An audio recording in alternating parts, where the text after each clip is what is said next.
Mga ka-business, baka samantalahin ko itong pagkakataon na to. Kung po pwede po sana, lalambing ako sa inyo. Supportahan niyo po yung Anime Reactors TV. Solid ka business po yan. Tapos ano po kasi siya, bedridden na po, mga ka-business. So sa pamamagitan ng pagbablog, awa ng Diyos nga, na-monetize na siya. Nagkakaroon siya ng kaunting revenue.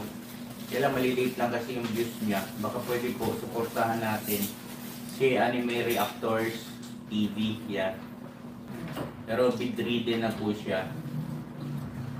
Kaya mapapansin nyo yung at least na mukha niya, pinapakita niya. Cartoon character. Suportahan po natin yan, Anime Reactors TV.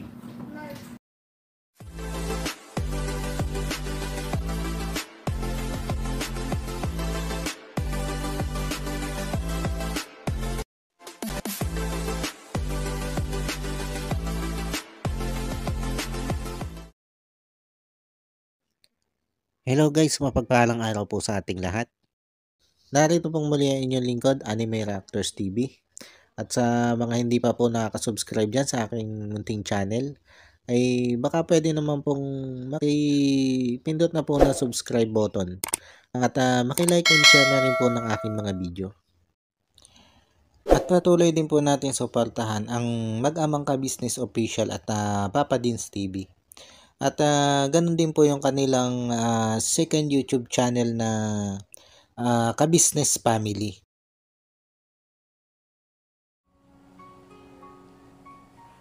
Yan, panibagong araw, panibagong reaction ulit po tayo mga ka-business, mga kapapi.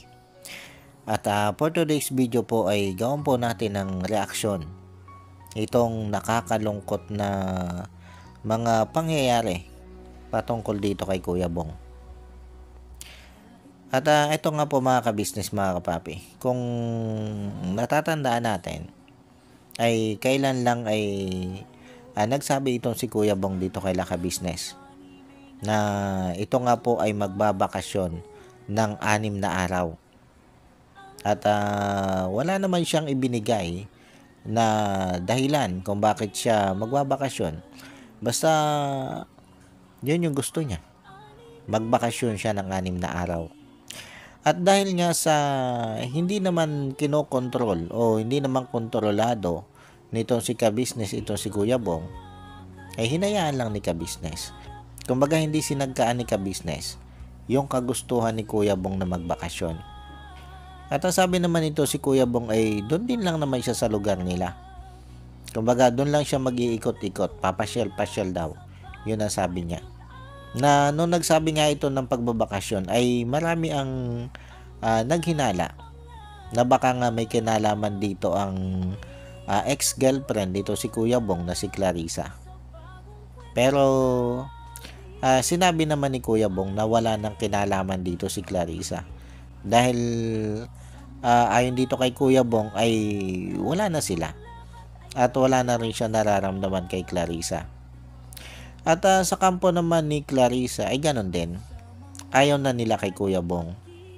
Kaya nga nalinaw dito na walang kinalaman itong si Clarissa dito sa pagbabakasyon nga pong ito ni Kuya Bong.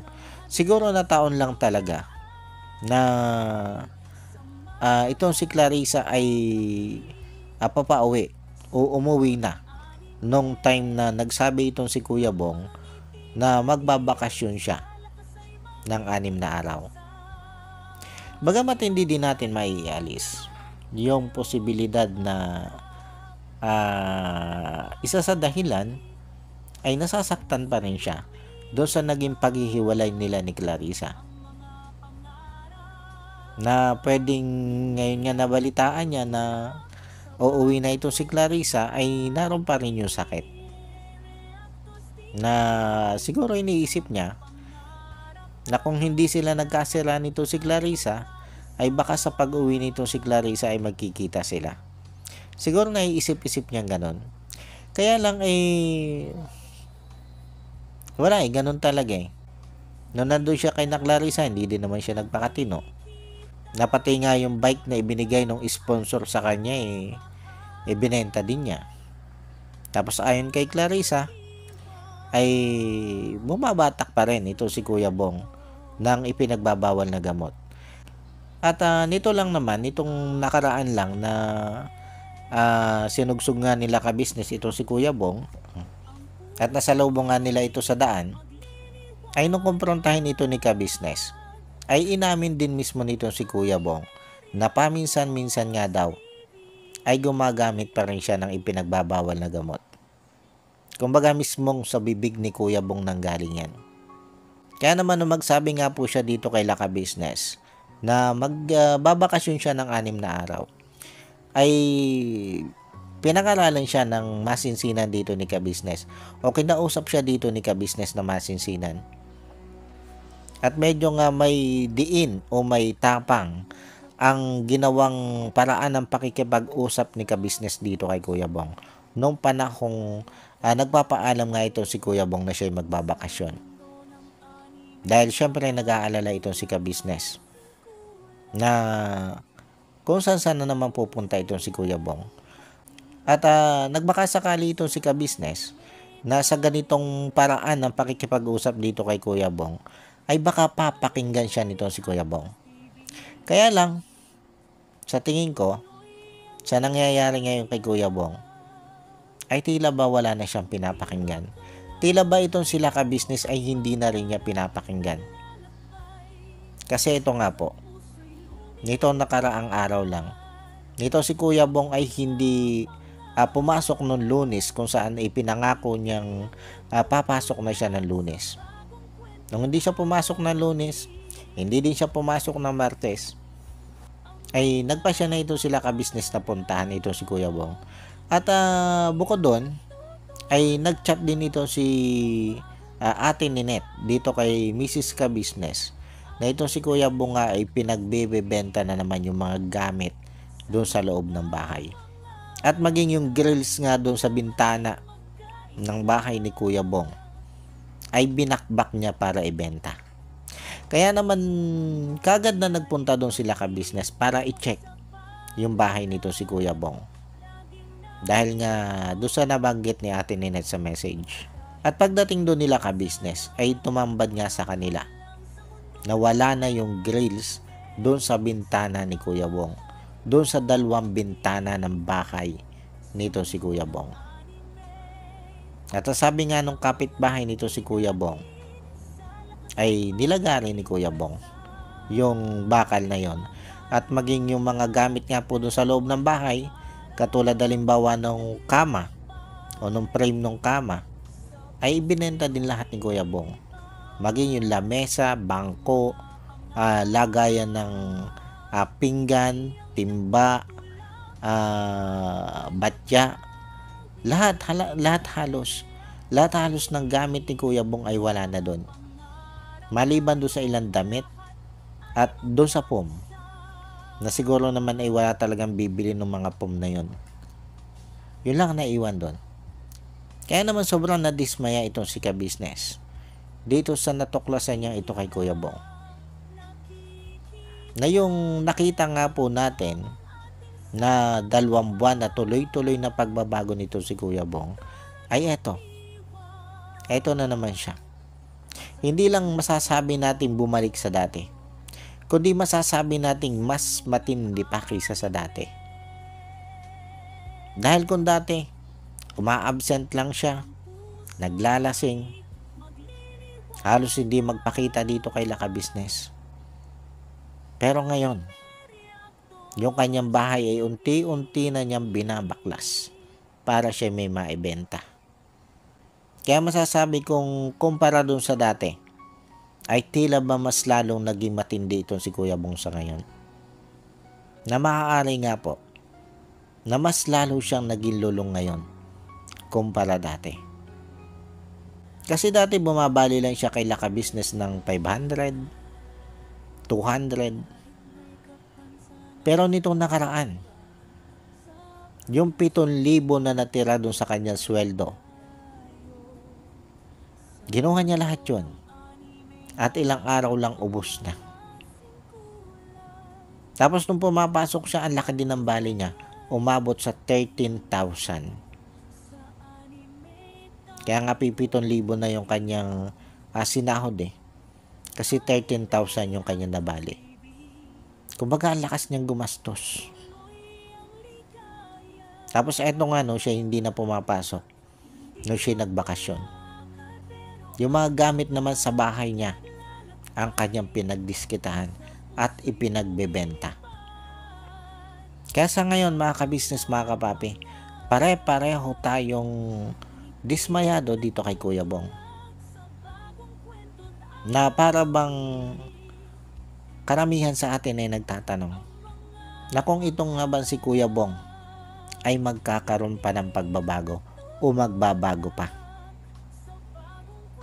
Kasi ang dami ng pagkakataong ibinigay ni kabisnes eh. Makikitaan natin ng ilang panahon na pagbabago. Kasi totoo naman eh, nagbabago naman eh. Nagbabago siya. Pero ilang panahon lang. Tapos babalik na naman siya sa ganyan. Tapos ito nga sabi ko nga sa ngayon ay tila mas matindi pa si Kuya Bong kaysa dati. Kaya sa totoo lang mga kabisnes, mga kapapi, yung dating ang daming nagmamahal kay Kuya Bong na viewers ni kabisnes, ngayon iilan-ilan na lang. At mas marami na ang galit kay Kuya Bong dahil nga dito sa ipinapakitang ugaling ito ni Kuya Bong. Na ang dami ng isinakripisyo nila kabisnes. Napakarami na at napakahaba na o napakalawak na nang naging pag-unawa dito nila kabisnes. Para mapagbago lang ito si Kuya Bong. Kaya lang ito ganot-ganon pa rin nga. Naiparehab na. Nadala na kay Dr. Vincent. Kumbaga ang dami na. Halos ata lahat ng paraan na ay binigay dito kay Kuya Bong. Para mabago lang ang buhay nito. Dahil syempre itinuring na ito nila kabisnes na parte ng kanilang pamilya. May time pa nga na hanggang sa pinuntahan nila itong puntod ng nanay at tatay nito si Kuya Bong.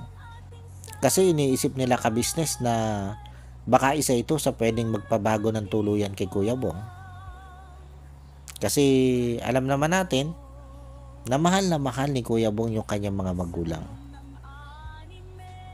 Pero wala pa rin. Ganon pa rin. Sabi ko nga ay nagpakita lang ng 2 buwan na dire-diretsong pagbabago itong si Kuya Bong na inakala natin na yun na yung simula. Na yun na yung simula ng tuloy-tuloy na pagbabago nitong si Kuya Bong. Dahil sa looban ng 2 buwan na yon ay nagkukusa na rin siya mag-church. Nasabi nga ni Mr. and Mrs. Kabisnes ay itong si Kuya Bong na mismo ang nagyayaya kay Boogie para mag-church. Tapos napag-alaman natin na ang libangan lang nito si Kuya Bong ay yung pumunta doon sa SM at maglaro. Yung sinasabi niyang hinuhulugan ng token. Tapos kusa na rin siya nagsasabi para mamili ng kanyang mga damit. Na kung sa dati ay hindi niya ginagawa yon.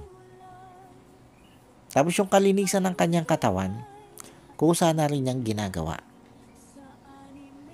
Kumbaga nakitaan natin sa 2 buwan na yon ng napakagandang development ito si Kuya Bong. Kaya lang,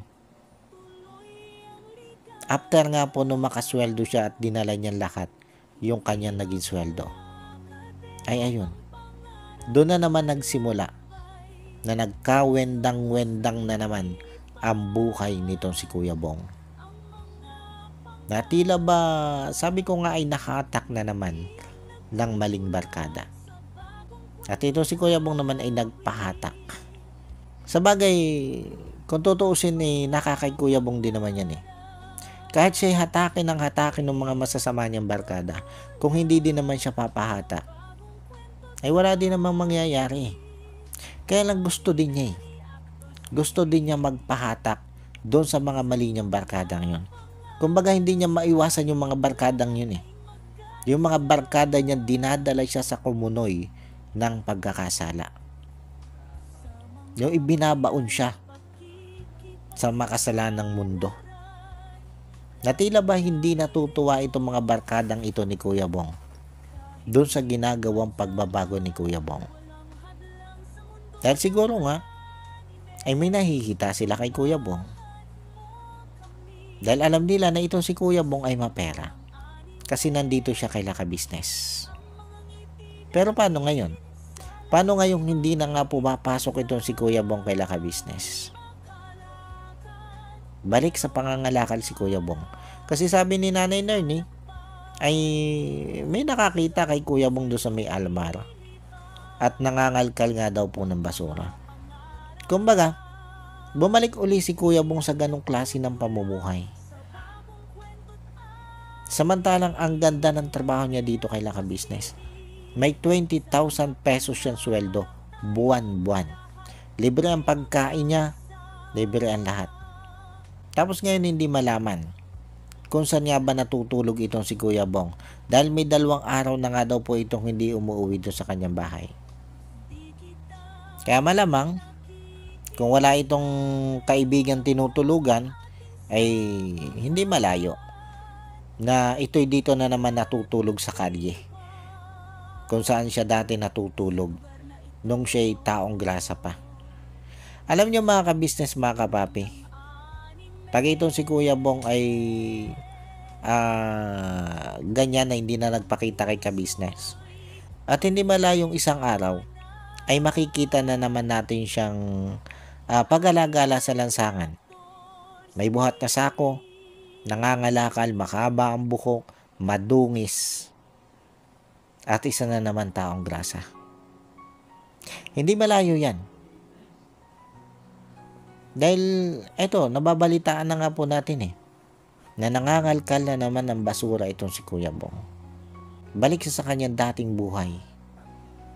Nasabi ko nga ay ang sarap na ng buhay niya dito kay Laka Business. Na hindi natin malaman kung dito nga ba masaya si Kuya Bong sa lansangan. Dito nga ba masaya si Kuya Bong sa ganitong buhay? Na kung di mamumulot ng basura ay hindi kakain. Kaya sana naman ay makapag-isip-isip pa rin doon si Kuya Bong. At sana ay maalala niya na may ka-business family nag-aantay sa kanya. At handang tumanggap sa kanya ng buong buo. At handang siya'y baguhin hanggang sa mabago ang kanyang buhay talaga.